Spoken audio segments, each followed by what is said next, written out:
Good morning बच्चों। अपन second unit से दोबारा पढ़ रहे थे। उसमें कोई प्रॉब्लम हो तो आप मैंने बताया भी था आपको कि पूछ सकते हो आप, और व्हाट्सएप नंबर पर कोई भी प्रॉब्लम है वो आप भेज सकते हो। और जो टेस्ट में आएगा, टेस्ट है गुरुवार को, सभी बच्चे एक तो टाइम पर अपनी कॉपी भेज दे और आपको अच्छी तरह से तैयारी करनी है। और जो सिलेबस होगा, जितना मैंने आज तक पढ़ा दिया है, यानी जो बुधवार तक अपना सिलेबस हो जाएगा कंप्लीट, वहाँ तक की आपको अच्छी तरह तैयारी करनी है। उसमें छोटे और बड़े क्वेश्चन आएंगे, तो आपको अच्छी तरह तैयार करना है। और जो इम्पोर्टेंट बताए हैं उनको भी आपको अच्छी तरह तैयार करना है। अब सेकंड यूनिट है, उसकी चर्चा करेंगे। तो उसमें हमने लेसन नंबर जो 6 है वो कंप्लीट कर लिया था। आज अपन लेसन नंबर लेंगे 7, और उसमें अपन पढ़ेंगे 7 लेसन में अपना जो चैप्टर रहेगा वो है वाष्पोत्सर्जन का। किसका रहेगा? वाष्पोत्सर्जन का। अब वाष्पोत्सर्जन कहते किसे हैं? तो बताया हुआ भी है आपको कि पत्तियों के द्वारा जल को जो वाष्प के रूप में बाहर निकलता है, या पत्तियों के द्वारा जो जल बाहर निकाला जाता है वाष्प के रूप में, उसे क्या कहते हैं? वाष्पोत्सर्जन। और आपको ये भी पता है कि जो शाखीय तने होते हैं वो भी वाष्पोत्सर्जन की क्रिया करते हैं। तो यहाँ डेफिनेशन आप ये भी दे सकते हो कि पादप के वायवीय भाग के द्वारा जल को वाष्प के रूप में बाहर निकालना क्या कहलाता है? वाष्पोत्सर्जन कहलाता है। क्या डेफिनेशन होगी यहाँ पर? पादप के वायवीय भाग के द्वारा जल को वाष्प के रूप में बाहर निकालना क्या कहलाता है? वाष्पोत्सर्जन कहलाता है। अब जो वाष्पोत्सर्जन है वो कितने प्रकार का होता है? तो वाष्पोत्सर्जन है वो 3 प्रकार का होता है। एक तो होता है रंध्रीय वाष्पोत्सर्जन, और एक होता है क्यूटिकुलर वाष्पोत्सर्जन, जिसको क्या कहा जाता है? वातरंध्रीय वाष्पोत्सर्जन। और एक है उपत्वचीय वाष्पोत्सर्जन।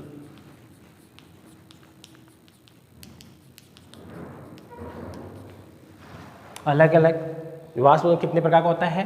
3 प्रकार का। रंध्रीय वाष्पोत्सर्जन, दूसरा होता है वातरंध्रीय, और तीसरा कौन सा होता है? उपत्वचीय वाष्पोत्सर्जन होता है।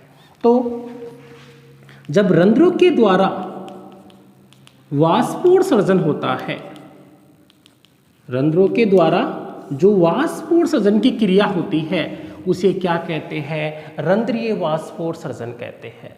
रंध्र पत्तियों की सतह भी पाए जाते हैं, जो हरा तना है, शाकीय तना है, उस पर रंध्र पाए जाते हैं। तो रंध्रों के द्वारा जो वाष्पोत्सर्जन होता है उसे क्या कहते हैं? रंध्रीय वाष्पोत्सर्जन कहते हैं। और ये वाष्पोत्सर्जन लगभग 50 से लेकर कितने प्रतिशत तक होता है? 97% प्रकार से कौन सा होता है? रंध्रीय। यानी सबसे अधिक जो वाष्पोत्सर्जन होता है वो कौन से प्रकार का होता है? रंध्रीय वाष्पोत्सर्जन होता है।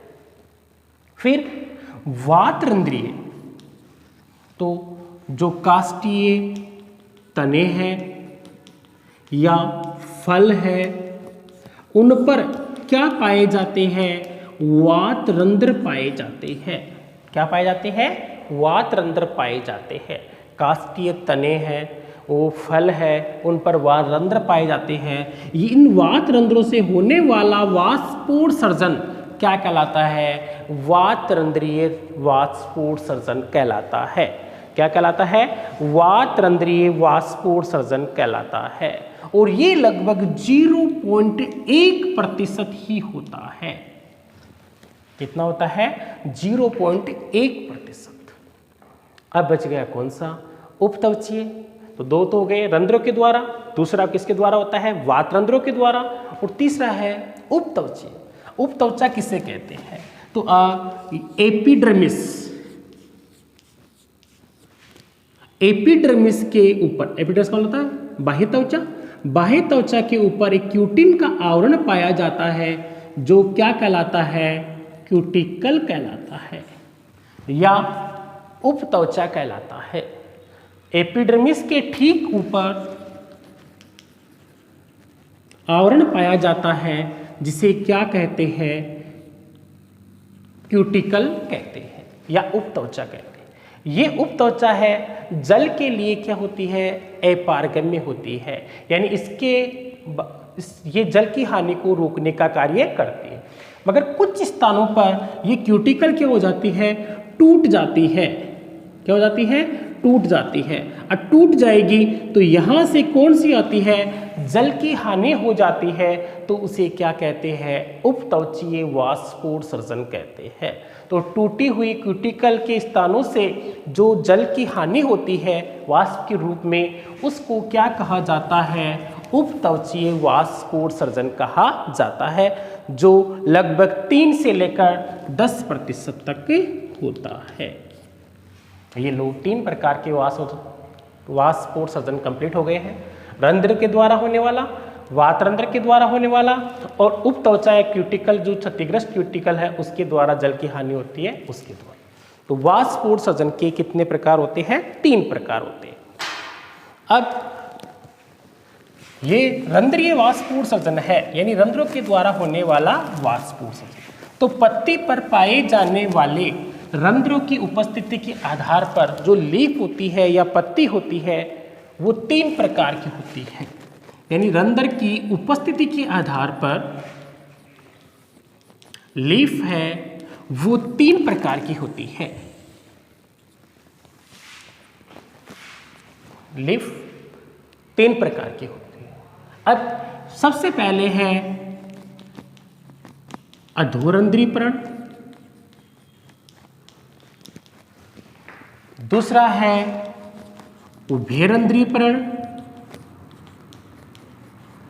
और तीसरी है अधिरंध्रीय पर्ण।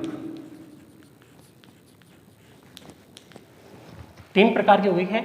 अधो, अधो का मतलब होता है हाइपोइन, नीचे की तरफ। उभय, उभय का मतलब होता है दोनों तरफ। अधि का मतलब ऊपर की तरफ। तो जब पर्ण पर नीचे की सतह पर क्या पाए जाते हैं, रंध्र पाए जाते हैं। पत्ती है, लीफ है, उस लीफ की नीचे की सतह पर जो रंध्र पाए जाएंगे उन्हें क्या कहते हैं, इसी पत्ती को क्या कहते हैं, अधोरंध्रीय पर्ण कहते हैं।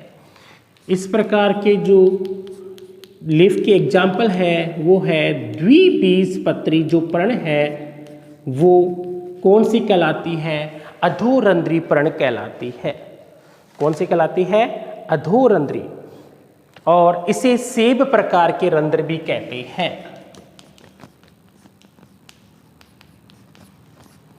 इसे क्या कहते हैं, सेब प्रकार के रंध्र भी कहते हैं। फिर उभयरंध्रीय, जब पर्ण या लीफ है उसकी दोनों सतह पर ऊपर व नीचे क्या पाए जाते हैं, रंध्र पाए जाते हैं, उसे क्या कहते हैं, उभयरंध्रीय पर्ण कहते हैं। और उभयरंध्रीय पर्ण की बात करते हो तो उसमें एक बीजपत्री जैसे मक्का है, गेहूं है, इस प्रकार की जो लीफ होती है उन्हें क्या कहते हैं, उभयरंध्रीय पर्ण कहते हैं। फिर अधि, अधि का मतलब होता है ऊपर। तो जब पर्ण की ऊपरी सतह पर क्या पाए जाते हैं, रंध्र पाए जाते हैं, तो उसे क्या कहते हैं, अधिरंध्रीय कहते हैं। जैसे कुछ जलीय प्लांट है, वाटर लिली है, उसमें कौन सी प्रकार की पर्ण होती है, अधिरंध्रीय प्रकार की पर्ण पाई जाती है। तो पहले पढ़ा वाष्पोत्सर्जन, वायवीय भाग से जल की हानि, वाष्पोत्सर्जन। फिर वाष्पों के प्रकार, 3 प्रकार पढ़ लिए हमने। रंध्र की उपस्थिति के आधार पर ये रंध्र कितने प्रकार के होते हैं उसकी चर्चा कर ली। अब एक टॉपिक है रंध्र की संरचना। यहाँ एक क्वेश्चन आ सकता है, रंध्र की संरचना का सचित्र वर्णन कीजिए। रंध्र की संरचना का सचित्र वर्णन कीजिए।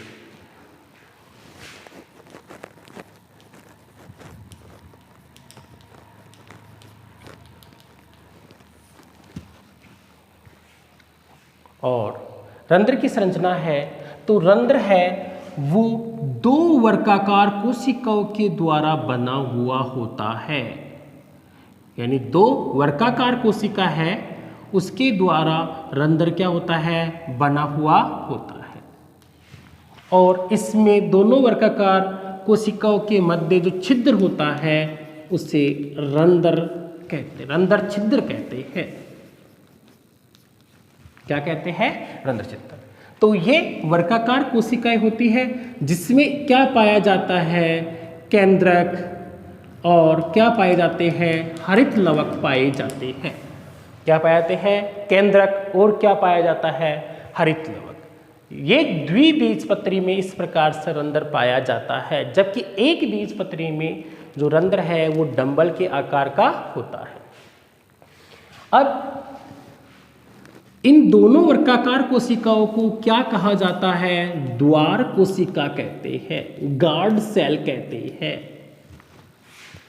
द्वार कोशिका है उसकी आंतरिक परत है वो मोटी होती है, जबकि बाह्य परत है वो क्या होती है, पतली होती है। इस द्वार कोशिकाओं के बाहर की तरफ कौन सी कोशिकाएं पाई जाती है, सहायक कोशिकाएं पाई जाती है। इन कोशिकाओं को कौन सी कोशिका कहते हैं, सहायक कोशिका कहते हैं।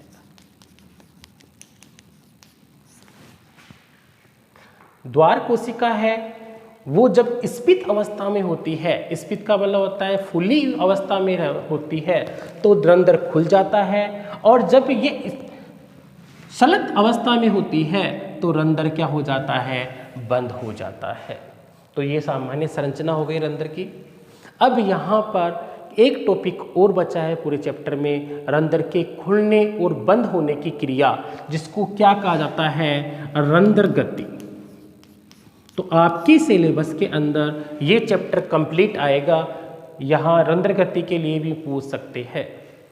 तो लेसन नंबर जो फर्स्ट यूनिट है वो कंप्लीट, सेकंड यूनिट में लेसन नंबर 6 और 7 कंप्लीट आपको अच्छी तरह, यानी 7 लेसन तक आपको कंप्लीट तैयार करना है। उसका टेस्ट गुरुवार को होगा और सभी को अच्छे मार्क्स लेके आना है। और कोई प्रॉब्लम हो तो आप पूछ सकते हो, छोटे वाले क्वेश्चन भी आ सकते हैं। तो बुक के सभी छोटे क्वेश्चन हैं उनकी भी अच्छे से तैयारी करेंगे। Thank you.